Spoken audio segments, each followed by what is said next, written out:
Дай го запиши го пред камера. За кое? За този ремонт на стадиона. Какво се случва? Там пари взел ли от твоя фирма? Да не си изпълнил, да си прибрал пари? Всичко е абсолютни долни синуации. Значи там каквото се е случило, се е случило по канален ред абсолютно. Стадиона, за да има лиценз и да завърви в експлоатация, значи няма нищо. Ако имаш нещо... Фирмата Никмар? Да, какво? Тя твоята ли? Не. Тя те е осъдила? Не. Има някакво дело? Няма дело от фирмата Никмар, която съди твоята фирма. 100% няма дело. Тези ситуации просто трябва да спрат. Аз винаги каквото съм правил, съм го правил. Добре, закълни се, че...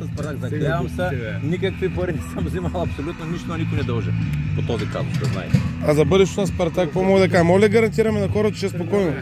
Сега гаранция, нали, Лафо е такъв, гаранция Франция. Правим всичко абсолютно, което е по силите нашето, където имаме партньори. Пак към всеки добре дошъл. Аз не съм се скрил от никой, не съм да преканим някой да е за спонсори, за отделни спонсорства. Пак казвам, ние сме отворени диалогични хора. Идеята каква е? Идеята е емблемата и клуба да съществува, нищо повече.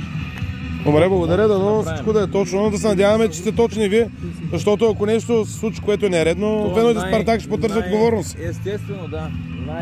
Как да ти кажа, и да благодарим, че назначихте Николай Киров за треньор. Мисля, че оцелихме.